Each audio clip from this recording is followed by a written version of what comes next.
All right, it is 3:30 in the morning. I am up.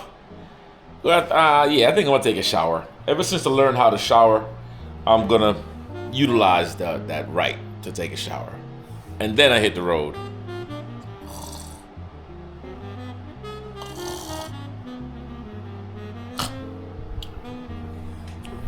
Yeah, like I was saying, right? I'm gonna take a shower.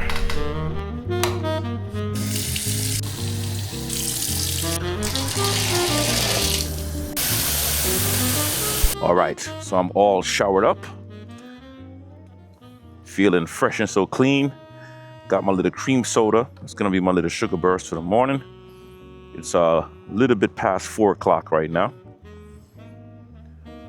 Figured I'll hit this road. I'm 4 hours from home. So we're gonna hit this road and get home earlier, and then hit the gym when I get home. Once I get home, I'm not going to sleep or nothing. All right, so it's 4:12.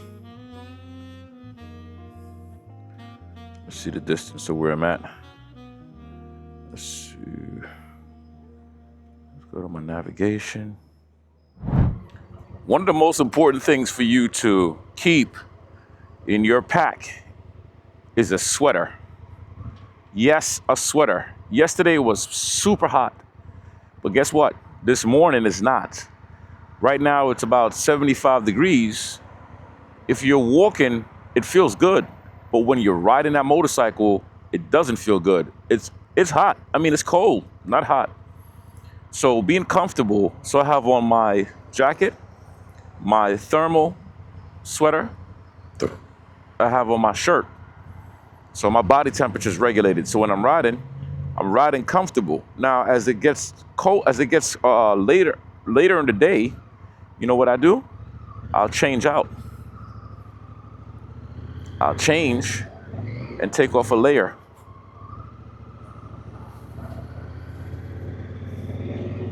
Man, I really have to get this thing. When I get home, I'm gonna look up to see which type of extended shift levers they have, because this is really annoying for when I'm changing my gears.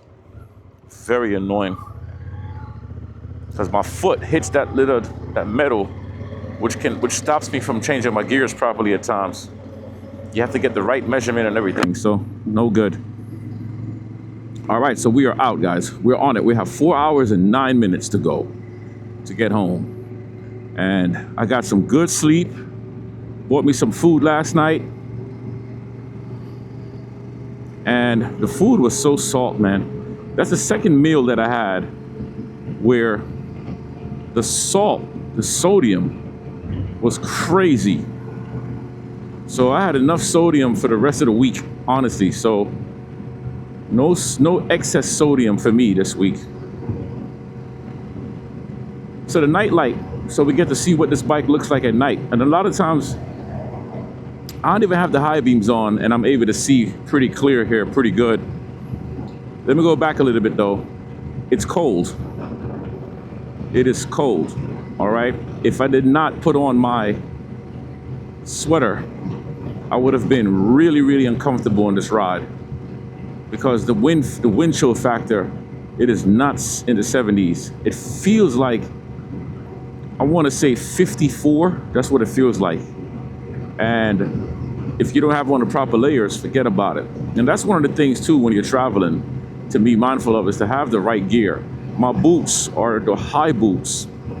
Those boots, my feet feel nice and warm, nice and comfortable. I have no wind getting through me at all. No wind is touching me. The jeans that I have on are very thick jeans. So those are also protecting from the wind. So it's great. I love it. The night light, going back to the night light, I can see really good. I'm maintaining speed. I'm not gonna go up. I'm not gonna go past 60. I think this pace that I'm at right now is good, because when you're riding at nighttime, your vision is completely off. I don't care how good you think you see. When something is in the road, it comes up on you very fast. Sometimes, well, most of the times, if you're going too fast, you're not going to have enough time to react. So I'm choosing a pace where I feel like I have enough time to react. If I got to move here, I got time to move. If I got to move here, I have time to move, you see? So those little things makes a big difference. Also, this bike has turn lights. So when I'm going into a right turn, like a steep right turn, the right light will illuminate brighter. It will turn on brighter. If I'm going to the left, it would do the same thing on the left. So what are some of the things to be mindful of when you're riding long distance? Well, yesterday was a prime example. I felt rested. I didn't feel too tired. I started to feel a little fatigue. I've ridden through, and I know how to still ride through fatigue because I have what's known as that second gear. And I know my body. I get past that first gear, then I go through the yarning phase, and then I feel tired. Then I get off and I do some stretching or some push-ups or whatever I do. And I ride again, and then before you know it, my second gear kicks in, and I'm able to ride for another 5, 6, 7, 8 hours, right? That's because I get to know my body. Yesterday, I didn't want to ride so deep into the night. There was no need, there was no hurry. So I spent $100+ on a hotel room, a really nice room, and was able to rest up and relax my mind and be safe. So when I'm riding like this time in the morning, I know that in another, an hour and a half, it's gonna be nighttime. As a matter of fact, I could already see the skies is already lightening up already. I can see it. Versus me riding in the dark, where it's only gonna get darker and darker. And during those hours, man, this is when a lot of animals decide they want to come out and walk around the streets and, get in front of you. And I don't want that to happen. Also, the rest time is important. It's important for you to take the rest so you can recharge. So when you get on the bike again, your mind is much more acclimated and way more active. Your mind is kind of like responsive to pretty much anything around you, So I wouldn't recommend for you to do a bunch of night riding. I know riding through the night can feel like it's fun, and it is fun. But honestly, it's not really worth it. That's just for my personal thing. If I have to ride through night, I will. Now here's my question though, and I asked someone this question the other day. Why is it that in the year of 2025, why don't we have a helmet that its visor can display your navigation, your fuel range? I mean, like Iron Man. Think about Iron Man's helmet, right? Why don't we have that capability to press a button and the visor will make everything in the nighttime look just like as if you're riding through the daytime? That would be a game changer. And I know they have it. They just don't want to release it to the public yet. I'm pretty sure they got it. But that would be really cool if that was the case. You know what I'm saying? If they could give us that technology right now, that would be awesome. I just hit a button and all of this becomes daytime, where you can't even tell the difference. That will save so many lives. I'm telling you, in the night riding. And that will make our trips even better because, riding at night, it's a certain sense of calm, peacefulness that you get when you're on that road in the nighttime. It's kind of like you're moving stealth mode, So that's my thing. All right, so anyway, going back to more stuff with the riding, the gear. Sometimes I do take my painkillers, sometimes I don't. Sometimes I'll bring a bunch of water, sometimes I won't. But what I'm gonna have to start to do is start reusing my water bladder. And it goes in your back and it has a straw. And you can sip on that water or whatever fluids you put inside of your bladder, but just don't put no Hennessy or nothing in there when you're riding, no. Just put H2O, some lemonade, some iced tea, whatever you go put. I like to put lemonade in mine. You know what I'm saying? Because That little tiny bit of sugar helps to keep me up and keep me energized. So that's another good thing to look into. It goes right on your back and it has a straw. It's I think you can still use it with a regular face helmet. I use a modular. That way I can open up and close the front when I want to. That's why I love the modular helmet. Oh man, this is peaceful for real though. I ain't gonna lie. My man Lance, he likes to travel during the nighttime. He loves riding through night, and I can't blame him. But like I said though, it's just that danger level's up higher. You know, falling off of a bike when I'm doing adventure riding in the back of the woods is okay. I'm okay with that. But falling off of a motorcycle on hard concrete, moving at 70, 80, 90 miles an hour, oh no, I'm not okay with that at all.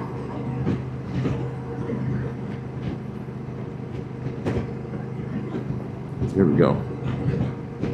You know, I'm going to touch on something real quick, right?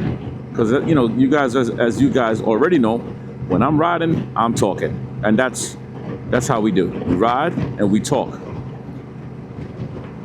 I noticed that I don't have, since I went over to the Honda world, I've noticed that all of the YouTubers who used to comment on my videos, right?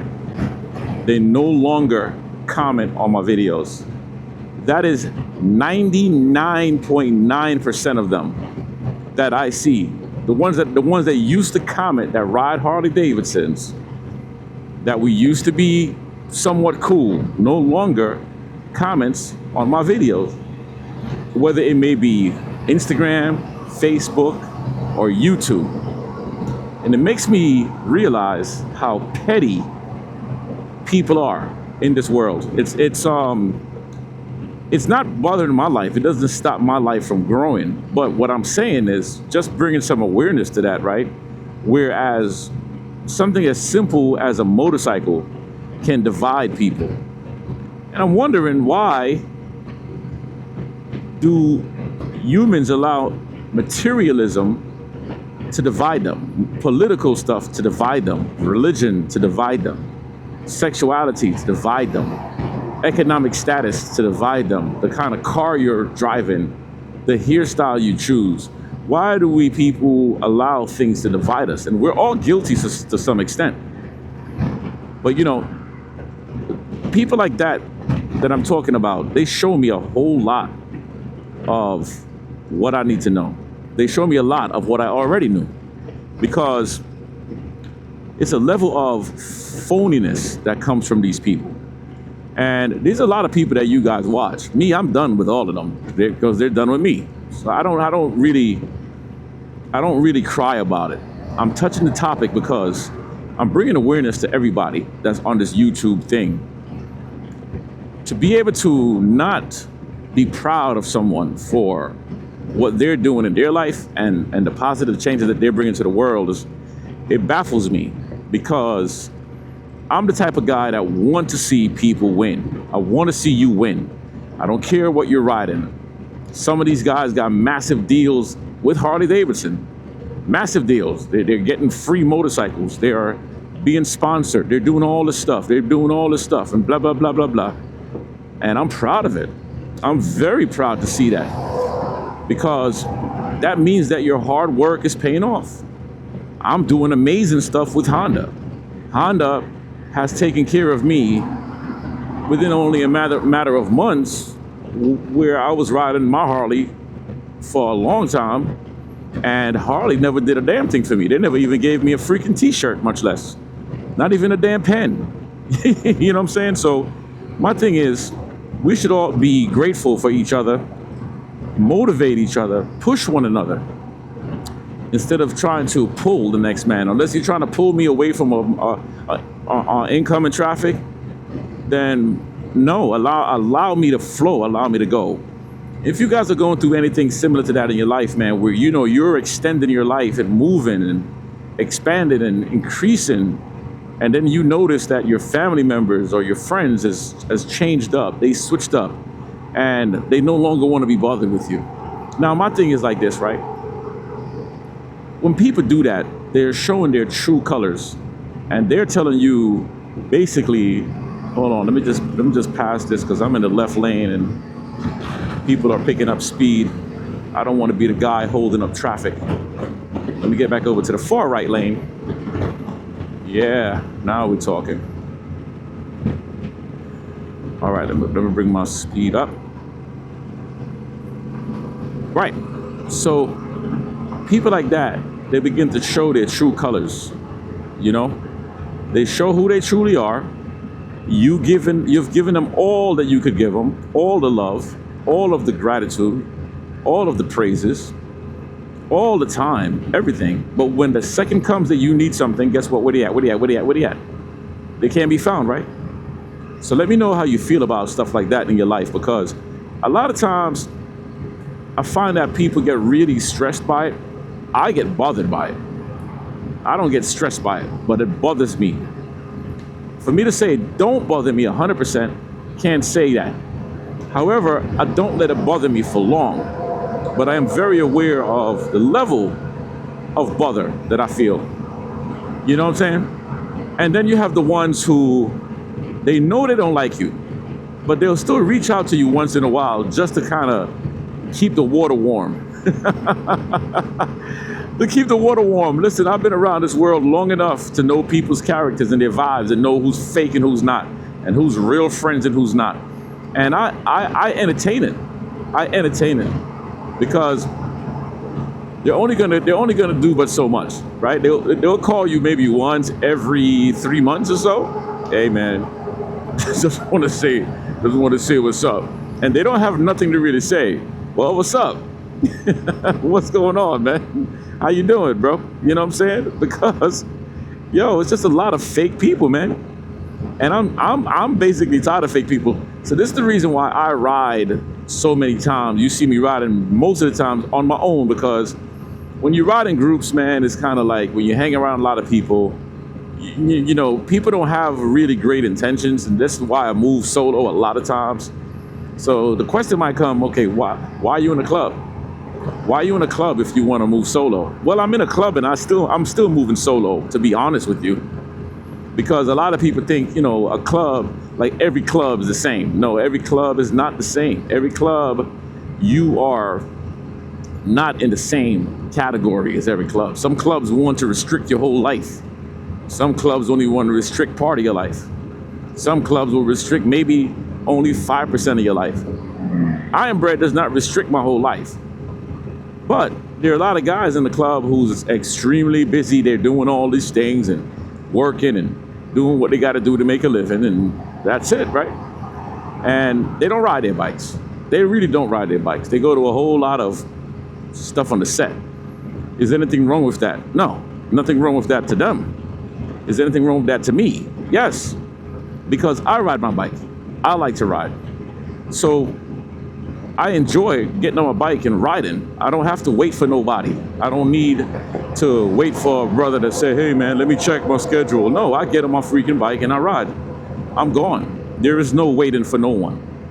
Because when I ride like this, I'm building time for me. I'm building up me. You know what I'm saying? And then when it's time to hang with my brothers, then we hang and we enjoy each other, man, and crack jokes and laugh about things, and everybody go their merry way, you know? But the key component for me is I find the things that feels good. Now, I must tell you, I'm a very direct person.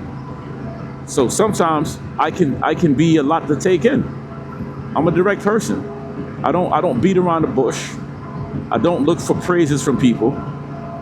I could care less about your personal emotions than anything. You know what I mean? Because what you feel does not mean that I have to feel it. If you believe in, let's say you believe in Muslim, and I don't believe in Muslim, and I believe in Buddhism, that is your thing. I'm not going to dislike you because of what you believe in.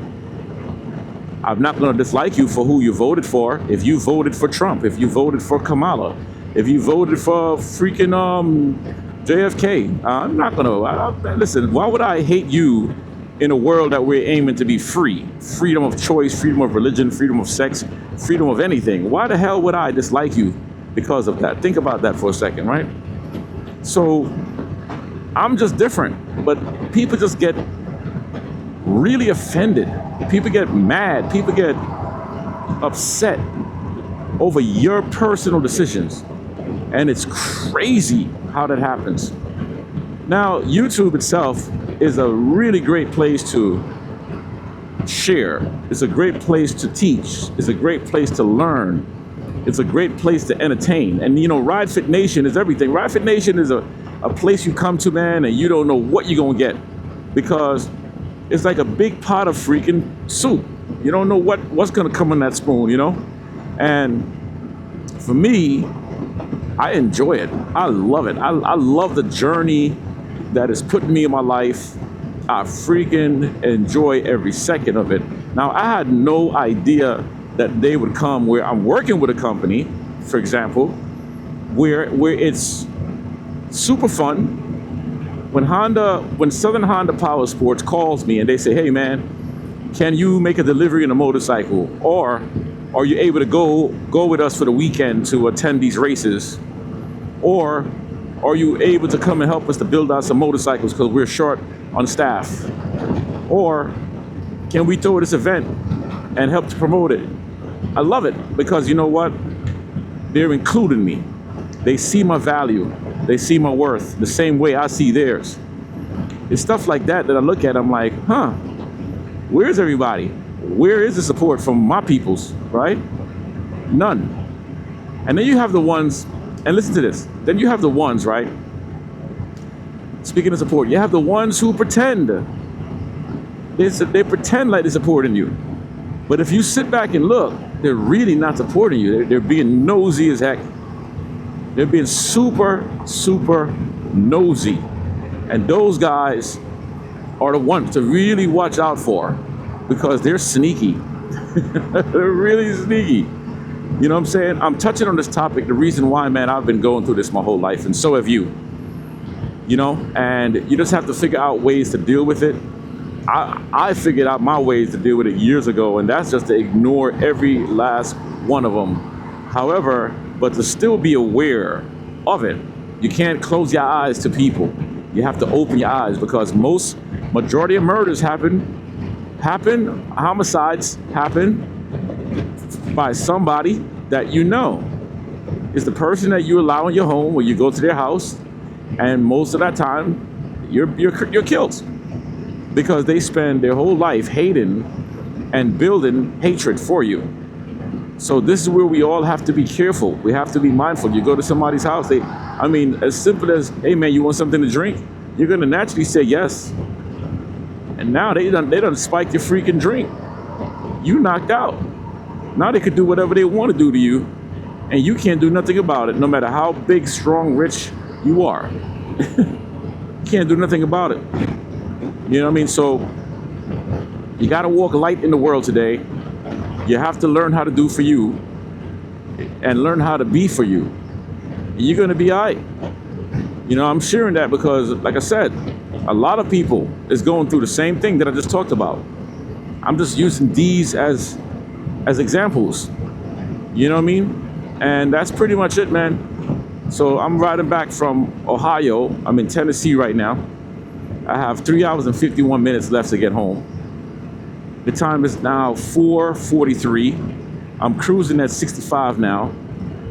And everything is lit up right now. And I like that. I can see clearly. All right, guys.